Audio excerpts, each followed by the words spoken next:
Sopir angkot ditawari 300.000 per hari untuk berakting jadi pasien corona.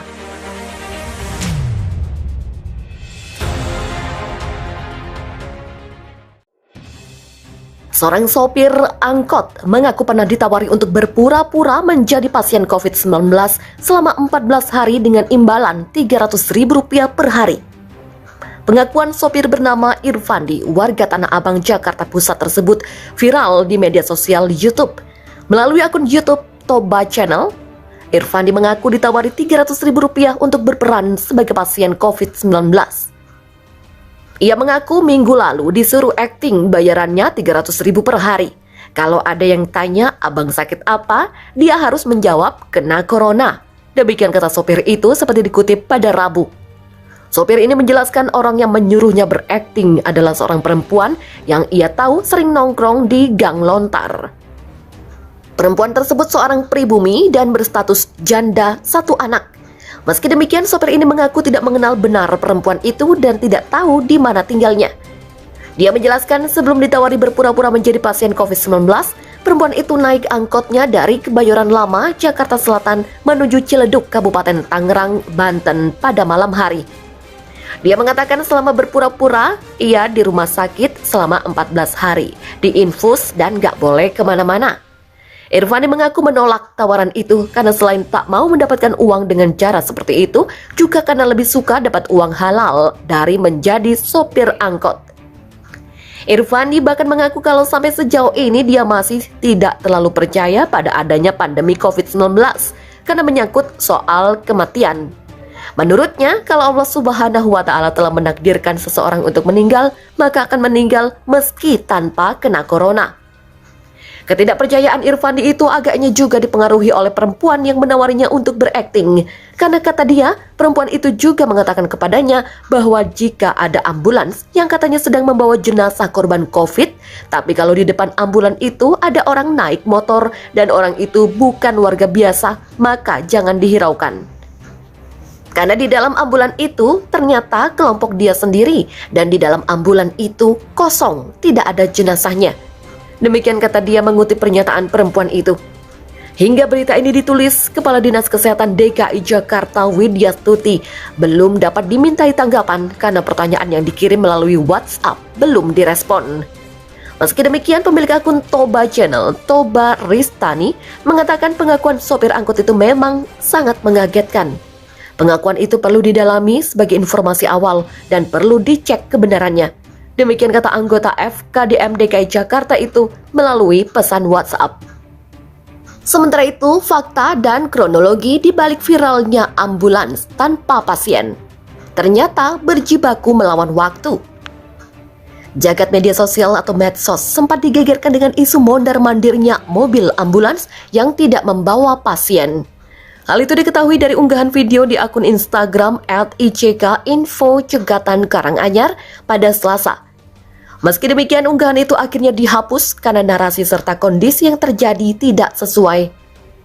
Lokasi kejadian itu awalnya berada di daerah Sukoharjo, namun dari informasi yang didapat suarasurakarta.id, lokasi sebenarnya di Kabupaten Grobogan.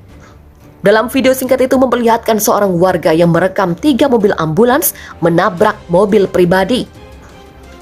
Selain itu, dalam keterangan tertulis, video tersebut juga membeberkan sejumlah keterangan. Setelah diinterogasi oleh warga, supir ambulans ini mengaku diperintahkan untuk mondar-mandir meski tidak membawa pasien. 3 ambulans di Ngemplak Sukoharjo ugal-ugalan nabrak mobil masyarakat. Setelah diinterogasi warga, ngaku disuruh jalan mutar-mutar. Kasian kena batunya, ternyata emang udah banyak buktinya. Demikian kata keterangan tertulis di dalam video tersebut. Ambulans itu sengaja muter-muter dalam keadaan kosong untuk menakuti atau membuat warga panik dan percaya kalau banyak korban berjatuhan akibat COVID. Meski demikian, Bidang Jaringan dan Kerjasama Muhammadiyah Disaster Management Center atau MDMC, Renal Falah, saat berbincang dengan suarasurakarta.id membeberkan fakta sesungguhnya. Jadi, ambulans setelah mengantar jenazah ke daerah Kradenan Purwodadi harus segera kembali ke RSUD Kudus karena sudah ditunggu untuk menguburkan lagi. Jadi posisinya benar-benar darurat. Dia memaparkan mengingat kondisi darurat dan harus segera kembali ke kota Kretek, ambulans lantas kembali melaju dengan menghidupkan sirine sekitar pukul 13.30 waktu Indonesia Barat. Saat itu ambulans beriringan dengan beberapa kendaraan di depannya termasuk sebuah truk.